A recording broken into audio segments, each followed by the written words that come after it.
नमस्कार दोस्तों, मोहित स्टडी आई के सेंटर में आपका स्वागत है। आज हम चाइल्ड डेवलपमेंट पैडागोजी से रिलेटेड जो है इंपॉर्टेंट क्वेश्चंस देखेंगे, जो सीटेट एग्जाम के लिए इंपॉर्टेंट है। पेपर 1 और पेपर 2 दोनों के लिए इंपॉर्टेंट है। ध्यान रखिएगा, जैसे क्वेश्चंस आपको दिए जा रहे हैं वैसे ही क्वेश्चंस आपको पेपर में देखने को मिलेंगे। तो पेपर आपके लिए बहुत ही महत्वपूर्ण है। वक्त बहुत कम बचा है, समझ लीजिए ऑलमोस्ट 1 महीने बचा है। तो आप अपनी तैयारी को बिल्कुल जितना ज़्यादा से ज़्यादा हो सके वो पेपर्स लगाइए, और जो भी टॉपिक आपका कमज़ोर है या जिस टॉपिक को अभी तक आपने कंप्लीट नहीं किया है, उस टॉपिक से रिलेटेड जो है थ्योरी जो है वीडियो देख लीजिए, ठीक है? और पेपर ज़्यादा से ज़्यादा लगाइए, क्योंकि पेपर लगाने से आपके जो है जो जितने भी सिलेबस आधारित क्वेश्चंस होते हैं वो आपको यहाँ पर मिल जाएंगे, ठीक है? तो चलिए टॉपिक वीडियो को शुरू करते हैं और हर एक क्वेश्चंस को अच्छे तरीके से सॉल्व करेंगे।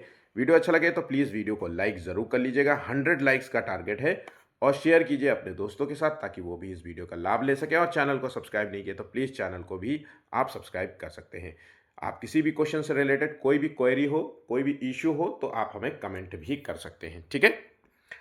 देखिए, पहला क्वेश्चन है, कक्षा 5 के न्यून दृष्टि वाले बच्चों को, जो एक क्लास 5 में पढ़ता है बच्चा जिसको बहुत ज़्यादा क्लियर नहीं दिखता, ऐसे बच्चों को जो है निम्न स्तर के कार्य के लिए माप 1 सेकेंड, इसका आंसर देखिए क्या होगा।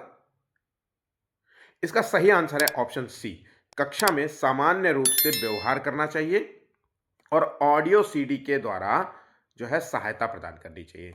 देखिए, अगर कोई बच्चा क्लास में न्यून दृष्टि का है, उसको मतलब या फिर कैसे कह लीजिए कि दूर दृष्टि दोष या निकट दृष्टि दोष, इस तरीके का व्यक्ति है, बच्चा है ना? तो आप तो पहली बात तो उसके साथ सामान्य रूप से व्यवहार करना चाहिए, उसको अलग नहीं मानना चाहिए या उसका मजाक नहीं उड़ाना चाहिए, पहली चीज़।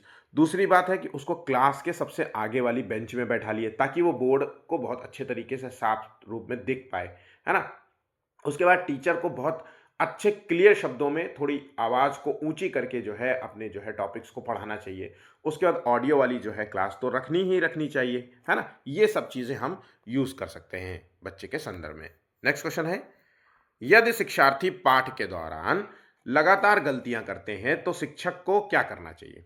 तो शिक्षार्थी जब भी कोई लेसन पाठ हो रहा हो या कोई पढ़ाई हो रही हो, उसके दौरान अक्सर गलतियां कर रहे हैं, तो हमें क्या करना चाहिए? हमें क्या छोड़ देना चाहिए कुछ समय के लिए क्लास पाठ को, और कुछ समय के बाद वापस किया जाना चाहिए, या फिर गलतियाँ देने वाले जो है बच्चों को पहचान करनी चाहिए और प्रिंसिपल से बात करनी चाहिए, या फिर गलतियाँ करने वाले शिक्षार्थियों को कक्षा कक्ष से बाहर खड़ा कर देना चाहिए? तो ये तीनों जो है नेगेटिव टैग वर्ड है, ये जो है बच्चों के संदर्भ में नहीं अपनाना चाहिए। आंसर हो गया यहाँ पे ए, अनुदेशन, कार्य, समय सारणी और या अथवा जो है बैठने की व्यवस्था में थोड़ा सा परिवर्तन करना चाहिए, ठीक है? टॉपिक को पढ़ाते हुए थोड़ा सा और रोचक जो है चीज़ों को जो है थोड़ा सा कहानी के संदर्भ में थोड़ा कॉमेडी कर सकते हैं आप, बहुत सारी चीज़ें इसमें यूज़ की जा सकती हैं, ठीक? अब वो क्वेश्चन का 4 ऑप्शंस क्या दिए जा रहे हैं उसके संदर्भ में ही आंसर होगा, ठीक है? चलिए, यदि कोई बच्चा अपनी गलतियों से सीखने के बजाय बार-बार जो है गलतियों को दोहराता है, वाइगोस्की के निकटवर्ती विकास क्षेत्र के सिद्धांत के अनुसार टीचर को किस प्रकार की सहायता प्रदान करनी चाहिए जो बच्चों को आगे बढ़ने में मदद करे? पूरा कंप्लीट क्वेश्चन है, क्वेश्चन में ही आंसर भी दिया है। अगर आपने जेड जानते हैं जो कि वाइगोस्की का सिद्धांत है ना, तो आप यहाँ पे इसका सही आंसर देंगे। इसका आंसर है स्कैफोल्डिंग प्रदान करना। स्कैफोल्डिंग में क्या होता है, बच्चा को हम एक अस्थायी टेम्पोरेरी जो है हेल्प देते हैं। तो यहाँ पे बच्चे को टेम्परेरी हेल्प के द्वारा जो है उसके कार्य में मदद करना है जहाँ पे ये बार बार गलतियाँ दोहरा रहा है, और जब हम धीरे धीरे उसको बताते हैं, है ना, उसके कार्य में मदद करते हैं, तो धीरे धीरे वो चीज़ें को सीख जाता है, ठीक है? एक बच्चा अपनी भावनाओं को समझ नहीं पाता और दूसरों की भावनाओं के प्रति असंवेदनशील रहता है। टीचर को किस प्रकार के विकास पर ध्यान देना चाहिए? किस पर जो है किस क्षेत्र में ध्यान देना चाहिए? अब देखिए, ये क्वेश्चन बहुत ही इंपॉर्टेंट है और ये क्वेश्चन संबंधित है गार्डनर से। गार्डनर गार्डनर जिन्होंने जो है बुद्धि का जो है बहुबुद्धि सिद्धांत दिया था, मल्टीपल इंटेलिजेंस जो है थ्योरी दी थी। इसके तहत इन्होंने 8 प्रकार की विलक्षण बुद्धियों को डिफाइन किया था, है ना? अब 8 प्रकार की विलक्षण बुद्धि को डिफाइन किया, तो यहाँ पे एक बच्चा अपनी भावनाओं को समझ नहीं पाता, तो ठीक है, इसको कहते हैं इंट्रा इंट्रा है ना? इंट्रापर्सनल इंटेलिजेंस इसे कहते हैं, इंट्रापर्सनल इंटेलिजेंस। तो यहाँ पे जब इंट्रा शब्द आएगा तो इसका मतलब होता है कि बच्चा जो है अपनी भावनाओं को, क्या इमोशंस है उस पर कंट्रोल नहीं कर पाता, समझ नहीं पाता। जहाँ प्रेम दिखाना है वहाँ गुस्सा दिखा रहा है, जहाँ गुस्सा दिखाना है वहाँ प्रेम दिखा रहा है ना। अचानक वो सामाजिक जो है तन जो भी सामाजिक कम्युनिकेशन है वो गैप हो जा रहा है। जैसे किसी के साथ आप बात कर रहे हो और एकदम से उसने कुछ कहा, एकदम से ताव में आकर के कुछ बोले, इस तरीके से आप समझ सकते हैं। ठीक है, इमोशंस जो है लेस भी हो सकता है, इमोशंस ज़्यादा हो सकते हैं।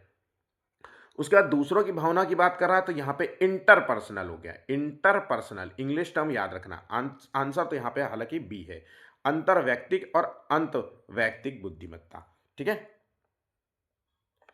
अंतर्वैयक्तिक और अंतः वैयक्तिक बुद्धिमत्ता, हालांकि दोनों ही एक जैसे लिखा है, तो यहाँ पे इंग्लिश टर्म जरूर याद रखना। अगला क्वेश्चन है, एक बच्चा जो है संरक्षण जो है कि अवधारणा नहीं समझ पाता है। पियाजे के अनुसार बच्चा किस संज्ञानात्मक अवस्था में।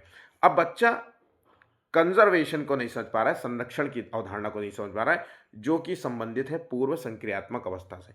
इसमें होता क्या है, यहाँ पे क्या है, एक गिलास है, देखिए चौड़ा गिलास है, इसमें पानी है, इज इक्वल टू एक जो है ये लंबा है और ये चौड़ा गिलास है, जिसमें दोनों में समान मात्रा में जो है पानी, कोल्ड ड्रिंक कुछ भी ले लीजिए, दूध है।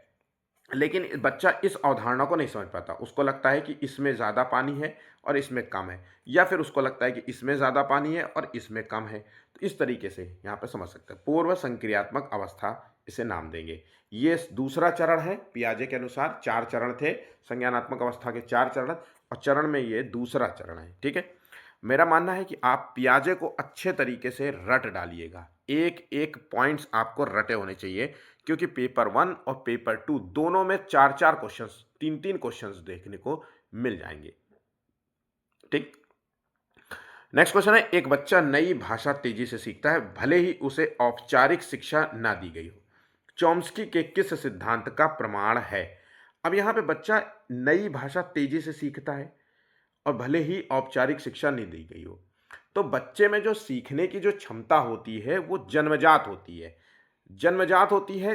किसी भी औपचारिक रूप से उसके शिक्षा ना भी प्रदान की जाए तो भी वो सीखने के उसके गुण लेके पैदा होता है। तो ये सिद्धांत कहलाता है LAD, लैंग्वेज एक्विजिशन जो है डिवाइस, जन्मजात भाषा अधिग्रहण यंत्र। ऑप्शन यहाँ पे डी होगा। और ये किसका सिद्धांत है, ये चॉम्स्की का सिद्धांत है। शिक्षक जो है बच्चों को समस्या समाधान के लिए समूह चर्चा करवाता है, मतलब ग्रुप्स में जो है उस पर डिबेट कराता है। ठीक है, और ताकि वे एक दूसरे से कुछ ना कुछ सीखें। तो ब्रूनर के किस अधिगम दृष्टिकोण पर यह आधारित है। तो ब्रूनर का ये जो दृष्टिकोण है ये खोज आधारित और सामाजिक निर्माणवादी आधारित दृष्टिकोण कहलाता है। आंसर है यहाँ पे ए। अगला क्वेश्चन है, बच्चे टीवी पर देखे गए हिंसक व्यवहार को नकल करते हैं, जो भी टीवी में चल रहा होता है उसी का नकल करते हैं। तो इसका मतलब है कि वो नकल से सीख रहे हैं। बंडूरा के बोबो डॉल प्रयोग के अनुसार ये किस प्रकार का उदाहरण है। अब देखिए यहाँ पे 4 ऑप्शंस दिए गए, 8वें का आंसर क्या होगा। इसका सही आंसर है ऑप्शन बी, अवलोकनात्मक अधिगम इसे कहेंगे। ऑप्शन यहाँ पे बी इसका सही जवाब होगा। अगला क्वेश्चन है, बच्चा कल्पना में केंद्रित रहता है और वास्तविकता और कल्पना में अंतर नहीं कर पाता, पियाजे के अनुसार कौन सी विशेषता है। इंपॉर्टेंट क्वेश्चन है, ध्यान रखिएगा, इसका सही आंसर देने का प्रयास कीजिए। तो ये है अहम केंद्रित। देखिए ये पूर्व संक्रियात्मक अवस्था है, पूर्व संक्रियात्मक अवस्था है। इसमें क्या होता है कि बच्चा जो है निर्जीव चीज को भी सजीव मान के बैठता है। आपने अक्सर देखा होगा, एक छोटे बच्चे जो है छोटी अपनी डॉल से वैसे ही बात करते हैं जैसे बड़े अपने बच्चों से बात करते हैं, है ना, चाय पी लो मेरे बच्चे, इस तरीके से बात करते हैं। तो यहाँ पे वो वास्तविकता और कल्पना में अंतर नहीं कर पाता, उसको अभी भी लग रहा है कि ये भी वैसा ही है जैसे आम हम जन लोग भी हैं। ठीक है, समावेशी शिक्षा का सबसे बड़ा लाभ यह है कि सामान्य बच्चे सहानुभूति, सहिष्णुता और विविधता का सम्मान सीखते हैं। ये किस विकास को बढ़ावा देता है। तो यहाँ पे देखिए समावेशी शिक्षा का सबसे बड़ा लाभ यह है कि सामान्य बच्चे सहानुभूति, सहिष्णुता और विविधता का सम्मान सीखते हैं। ये जो है सामाजिक भावनात्मक विकास को बढ़ावा देता है। आंसर हो गया यहाँ पे बी। किसी कक्षा में शिक्षक की भूमिका है, तो यहाँ पे टीचर की क्या भूमिका होती है? समय सारणी का कठोरता से पालन करवाना या फिर सीखने की विश्वसनीय स्थितियां जुटाना और बच्चों को जो है स्वतंत्र चिंतन की सुविधा देना। यहाँ पे जो स्वतंत्र चिंतन शब्द दिया गया है ये एक पॉजिटिव टैग वर्ड है। अगर आप इसको भी देख लेते तो तुरंत आंसर आप लगा लेंगे। कठोरता शब्द यहाँ पे है। परीक्षा के लिए तैयार करना ये एक निगेटिव टैग वर्ड है ना। सीधे तरीके से ज्ञान पहुंचाना और शिक्षार्थियों को सही उत्तरों के लिए तैयार करना, है ना। ये सभी आंसर यहाँ पे गलत हो गया। आंसर हो गया ऑप्शन बी। बच्चे के सीखने की प्रक्रिया में इनमें से किसका महत्वपूर्ण योगदान है? तो बच्चे के सीखने की प्रक्रिया में केवल माता पिता का तो योगदान नहीं हो सकता। केवल एक निगेटिव टैग वर्ड है। जब क्वेश्चन का नेचर पॉजिटिव बता रहा है कि सीखने की प्रक्रिया में क्या किया जाना चाहिए, तो आंसर निगेटिव तो नहीं दिया जा सकता। तो यहां पे सिर्फ आंसर होगा ऑप्शन सी। केवल केवल तो तुरंत आप हटा दीजिए। ठीक है। अधिगम के प्रयास एवं त्रुटि सिद्धांत के अनुसार सीखने की प्रक्रिया में व्यक्ति गलतियां कर सकता है, किंतु बार बार किए गए प्रयासों के बाद वो सीखने में सफल हो जाता है। यह सिद्धांत जो है, ये इस सिद्धांत का प्रतिपादन किसने किया? अब सीखने की प्रक्रिया में बोल रहा है प्रत्येक व्यक्ति बार बार गलतियां करता है और बार बार गलतियां करने के बाद प्रयास से बहुत ही, तो इसे कहते हैं ट्रायल एंड एरर। अगर आपने जानते हैं कि ट्रायल एंड एरर वाला जो थ्योरी है, इसमें कहता है कि जितना ज़्यादा आप प्रयास करेंगे, कोशिश करेंगे, गलतियां करेंगे, उतना ही आपका अधिगम प्रभाव, मतलब आपके अधिगम की क्षमता बढ़ती जाएगी। तो ये सिद्धांत संबंधित है थॉर्नडाइक, जिन्होंने सीखने का सिद्धांत दिया था। और सीखने के इन्होंने तीन तरीके बताए थे। एक तो ये कि अभ्यास से आप सीख सकते हैं, ये दूसरा ये कि आप तत्परता दिखा सकते हैं किसी भी कार्य में, रुचि, इंटरेस्ट दिखा करके। तीसरा ये कि किसी चीज़ के प्रभाव में आकर के आप सीख सकते हैं। आप किसी गिफ्ट के चक्कर में सीख सकते हैं, या फिर आपने देखा कि यार मेरा दोस्त जो है नौकरी पा गया है तो मुझे भी ये नौकरी करनी है। तो किसी चीज़ के प्रभाव में आपने अपने सीखने की क्षमता को बढ़ाना। ठीक है। तो ये थॉर्नडाइक से संबंधित है। मैंने इससे रिलेटेड थ्योरी ऑलरेडी अपलोड कर दिया है, आप देख सकते हैं। जब किसी क्रिया को बार बार दोहराया जाता है तो अस्वाभाविक उद्दीपक भी वही प्रतिक्रिया देने लगता है जो स्वाभाविक उद्दीपक देता है। यह अधिगम का कौन सा सिद्धांत है? तो बार बार क्रिया को दोहराने से अस्वाभाविक भी ये देने लगता है। इसका सीधा संबंध है शास्त्रीय अनुबंधन सिद्धांत। ये किसका है? ये सिद्धांत पावलोव से जुड़ा हुआ है। किससे? पावलोव से जुड़ा हुआ है। तो नोट कर लीजिएगा, इंपॉर्टेंट है। विद्यार्थियों को स्वच्छता के लिए प्रेरित करने हेतु उन्हें स्वच्छता समिति का सदस्य बनाना प्रतिबिंबित करता है। अब किसी व्यक्ति को अगर आप स्वच्छता के लिए प्रेरित कर रहे हैं और उसका सदस्य बनाना है, तो ये सामाजिक और सांस्कृतिक संकल्पनाओं से संबंधित है। आंसर हो गया ऑप्शन ए। ठीक है। नेक्स्ट क्वेश्चन है, अधिगम की प्रक्रिया में शर्मिंदगी क्या है? तो देखिए, अधिगम जब आप कुछ सीखते हैं, लर्निंग की प्रक्रिया में डॉट डॉट डॉट शर्मिंदगी है, तो शर्मिंदगी का अधिगम से कोई संबंध नहीं होता। ऐसा नहीं है कि आप अगर मान लीजिए लर्निंग आपकी स्लो है या आप नहीं सीख पा रहे किसी चीज़ को, तो आप शर्मिंदा हो ना। धीरे धीरे आप प्रयास कीजिए, जैसा कि थॉर्नडाइक ने कहा है, आप प्रयास कीजिए, उसमें इंटरेस्ट दिखाइए, है ना, और किसी चीज़ के प्रभाव में। तो ये कुछ चीज़ें अपना करके आप अपने अधिगम को प्रक्रिया बढ़ा सकते हैं, पर शर्मिंदगी आपको अनुभव नहीं करनी है। ठीक है। तो यहाँ पे इसका कोई संबंध नहीं है। अगला क्वेश्चन है, एनसीएफ 2005 के अनुसार सीखना एक क्या है?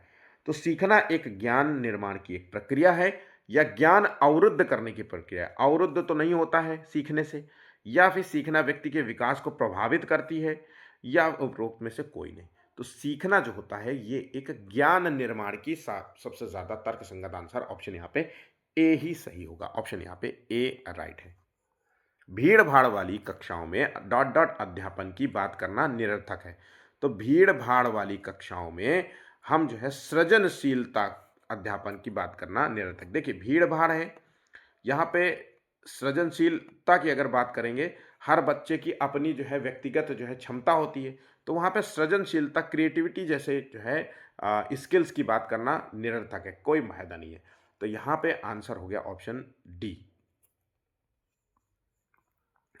पाठ्य चर्चा का उद्देश्य होना चाहिए। क्या उद्देश्य होना चाहिए? जो आपका सिलेबस है उस पर जो हम चर्चा कर रहे हैं, तो उसका उद्देश्य होना चाहिए केवल भारतीय समाज की विशेषता पर आधारित होना चाहिए, या केवल भारतीय संस्कृति। केवल केवल हटा दो तुरंत, आंसर हो गया ऑप्शन सी। इसको आप पॉजिटिव टैग वर्ड से भी कर सकते थे, मतलब ये भारतीय और सांस्कृतिक दोनों से जुड़ा हुआ है, ठीक है। तो आंसर हो गया ऑप्शन सी। प्रत्येक व्यक्ति में भाषा के विकास की अवस्थाएं पाई जाती हैं। तो प्रत्येक व्यक्ति में भाषा के विकास की अवस्थाएं पाई जाती है, तो ये प्रत्येक व्यक्ति में समान और भिन्न दोनों अवस्थाएं पाई जाती देखने को मिलती हैं। ऑप्शन यहाँ पे सी इसका सही जवाब होगा। सॉरी, यहाँ पे इसका सही, प्रत्येक व्यक्ति में भाषा के विकास की अवस्थाएं पाई जाती है। तो देखिए, समान अवस्था तो किसी में, हर व्यक्ति का जो है जो अधिगम होता है या फिर कह सकते हैं लर्निंग होता है, वो अलग अलग होता है, क्योंकि भाई डेवलपमेंट भी अलग होता है ना। और कुछ गुण जो है हेरिडिटी से मिलते हैं, वो इन्वायरमेंट से मिलता है। तो यहाँ पे जो बच्चे का जो लर्निंग स्किल्स है वो कहीं ना कहीं इन दोनों चीज़ों से टिका हुआ है। और अगर हम यहाँ पे भाषा के विकास की बात करें तो यहाँ भिन्न भिन्न आपको देखने को मिलेगा, समान तो बिल्कुल भी नहीं हो सकता। क्योंकि क्योंकि ये जो है हेरिडिटी और इन्वायरमेंट का परिणाम होता है, और ये समान हो नहीं सकता। यदि पृथ्वी पर वर्षा होना सदा के लिए रुक जाए तो परिणाम क्या होगा? इस प्रकार के प्रश्नों के उत्तर के लिए डॉट डॉट डॉट की आवश्यकता पड़ती है। तो देखिए, अगर आपसे ऐसा कोई क्वेश्चन पूछे जिसके कई संभावित उत्तर दिए जा सकते हैं। अब देखिए, यहाँ पे बोल रहा है कि पृथ्वी पर वर्षा सदा के लिए अगर रुक जाए तो क्या होगा? तो इसके कई परिणाम हो सकते हैं। भाई देखो, पानी जो है यहाँ पे जो है पेड़ पौधों के लिए ज़रूरी है, तो इनका जो है पौधों का जो है विकास अवरुद्ध हो जाएगा, रुक जाएगा, मरने लग जाएंगे। पेड़ पौधे हैं, जीव जंतु हैं, खेती किसानी है, मनुष्य है ना, ये सब जो है इन सब से प्रभावित होने लग जाएंगे। तो यहाँ पे देखिए कितने सारे हैं और भी इनकी सारी चीज़ें। तो ये जो प्रश्न है यहाँ पे सृजनात्मक चिंतन का कहलाता है। अभिसारी चिंतन नहीं होगा, अभिसारी में जहाँ पे इसका एक ही उत्तर दिया जा सके, है ना। जैसे आपसे पूछ ली जाए कि भारत की राजधानी क्या है, ये किस प्रकार का प्रश्न है? तो भारत की राजधानी दिल्ली है। ये एक अभिसारी प्रश्न है और ये एक सृजनात्मक प्रश्न है, चिंतन से जुड़ा हुआ है, या फिर हम कह सकते हैं अपसारी प्रश्न भी कह सकते हैं। अपसारी प्रश्न या अपसारी चिंतन नाम दे सकते हैं, ठीक है। समूह में एक दूसरे को पढ़ाने और सहायता करने से क्या होता है? तो बच्चे का ध्यान भंग हो जाता है, ये एक शैक्षिक पद्धति नहीं है प्रभावशाली, तो ये तो तुरंत काट दीजिए। बच्चे में प्रतिस्पर्धात्मक प्रवृत्ति उत्पन्न होती है, जो कि अधिगम में विघ्न या रुकावट पैदा होती है। प्रतिस्पर्धा से बच्चे में विघ्न और रुकावट नहीं पैदा होता बच्चे में, है ना, बल्कि और जो है ये मोटिवेट होता है कि मुझे उससे बेहतर करना है ना, ये चीज़ें भी है। बच्चे स्वयं की चिंतन प्रक्रिया पर आक्षेप कर सकते हैं और संज्ञानात्मक क्रियाकलाप के उच्च स्तर को प्राप्त कर सकते हैं। आंसर हो गया ऑप्शन सी, यहाँ पे सही जवाब होगा। और ये भ्रांतियां तो बिल्कुल भी नहीं पैदा करते। आंसर यहाँ पे डी तो बिल्कुल नहीं होना चाहिए।